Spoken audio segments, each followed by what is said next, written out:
Hello everyone, this is Weston's Weather House with another video forecast. In today's video, we break down the upcoming severe weather that is going to occur over the course of the next week and where the greatest threats of severe weather are going to be located and what your area may expect. So if we dive right into things here on the day one outlook, we can see we have a very large marginal risk. And it extends all the way down to Tampa, Florida, all the way up into Virginia, back into portions of Kentucky and Missouri, into parts of southern Colorado. Until we do actually have two slight risks of severe weather. These are a level 2 out of 5 on the severe weather scale. And we are going to actually have a quadruple point for tornadoes. You can tell we're going to go over them by where the greatest certainty is. So starting off here, you can tell we have a 2% here in Texas and New Mexico, but we do have a 5% back here in western Texas. We have a 2% risk across portions of Kentucky, Tennessee, Arkansas, Missouri, Mississippi. Then we have another one out over here in Georgia and South Carolina, and another one across Alabama, Florida, Mississippi, and Louisiana. So we have a couple areas. Now this one right here and this one right here are the more certain ones, but we're still going to have to keep an eye on it until the severe wind is only a 15% in those two slight risks. And we could actually see some hail up to baseball sized again in Texas. Moving on to tomorrow, we can see here very large slight risk, and we actually did get a addition of a pretty small marginal risk for tomorrow back there in Illinois and Wisconsin. That doesn't include places like Chicago. So we're going to keep an eye on that.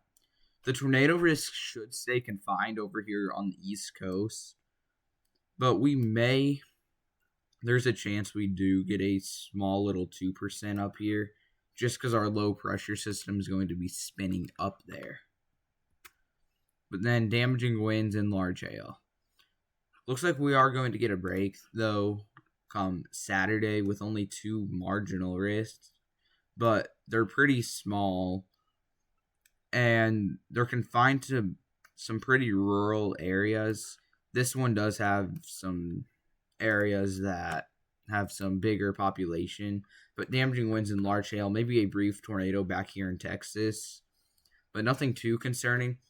And then nothing on the day 4 outlook, but this is the day 5 outlook. The Storm Prediction Center has already highlighted a 15% risk of severe weather in Minnesota, North Dakota, South Dakota, and Nebraska. And you can tell it's pretty broad, but it's definitely there. The chance is definitely there. And even moving on to the day 6 outlook, we do have another slight risk across portions of Oklahoma, Kansas, and Nebraska. This one right here does look a bit more concerning, but I do have to say the one up here in Nebraska, we definitely could be seeing a upgrade or even seeing a double 15% risk on our day 4 outlook, because there is a question remaining on whether storms are going to fire back here in Oklahoma. But if they do, they definitely have the chance to be severe. Here we are, we're onto the HRRR, and this is how radar could look like today. We may get a bit of redevelopment back here in Oklahoma across the morning into the evening hours. I should say from the morning to the afternoon hours, lingering into the evening. But we are watching back here in Texas, along with southern Oklahoma, just to the south of OKC. We're going to start to watch for any storms to fire. But you can tell we're watching for all of these supercells to fire across Texas. And the ones that can stay discreet are going to be the ones that pose the threat for tornadoes. But any storm is going to pose the risk for large hail and damaging winds. You can tell we are going to get development around 8 to 9 o'clock, it looks like, across portions of southern Oklahoma. And that will push off. And then tomorrow we do look to possibly get a bit of redevelopment back there in Texas. Extremely far southern Texas, but nothing too concerning. If we go and look at the HRRR, and we go ahead and pull it to the southeast at 12Z, you can tell for today, sporadic supercells are going to go up. They're going to be widely scattered, but they're only going to be posing that damaging wind and large hail threat. The ones back here in Louisiana along the coast are going to be the ones that pose the tornado risk. But I do not expect anything too crazy to occur out of these.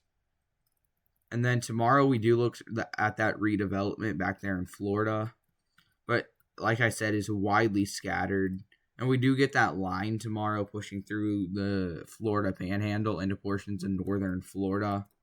Those will eventually make their way down through Tampa and just continue until they get down to the Florida Keys. This is the HRRR, and this is on the East Coast. If we go and look for tomorrow here, we can see that a line of storms looks now. The question is, how severe is this going to be when it's pushing through? I do think this northern part, it may not look that intense, but I do think these southern cells right across here are going to be our main threat. And then some winds up to 60 miles an hour across this line, I think, are going to be possible.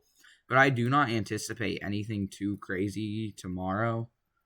So we're going to keep an eye on it. But like I said, I really don't think anything too crazy is going to come out of these.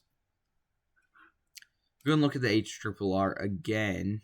But we're going to pull it up here to... This is just float 2. So this is up here in Wisconsin and northern Illinois. We can see here development of showers and thunderstorms tomorrow. I should say late tonight into tomorrow. And then tomorrow we're going to be watching for the development of some more supercells. But right now it doesn't look too crazy. So we're going to keep an eye. You can tell the storms that just went through Chicago right now, they did look a bit intense back up there in Wisconsin, but still doesn't look too crazy. So here we go. If we go and look at the GFS, and we're going to go to contiguous US, and let's go ahead and look at the 250 millibar. Here's the jet stream. And if we go ahead and move ahead some here, this is into Sunday. You can tell we have a low pressure back here in California, and we have a low pressure digging back there in the Pacific Northwest. Now, we are going to be watching Monday, as this does have another low pressure right here. It does develop, and it has ejecting on the 3rd, so this is going to promote our severe weather here across Oklahoma. But if we go and back it up a little bit, this right here on the 2nd, this is going to be our low pressure system. That is going to be bringing our severe weather across a pretty wide but broad area. So if we go and look at precipitation here and go to simulated reflectivity, you can tell storms are going to go up. And you can tell here, it has overnight, it does have these storms going up in Oklahoma. And this right here is why I think we may get a 15% risk in Oklahoma as well. And then it does look to be pretty widely scattered for Tuesday.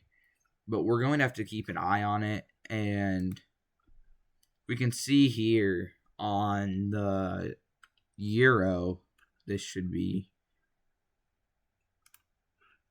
have been the Euro. And then contiguous US. We can tell here Thursday, Friday, Saturday, Sunday. Here we are going into Monday. You can tell storms are going to develop. And then doesn't look like they're going to fire in Oklahoma off the Euro.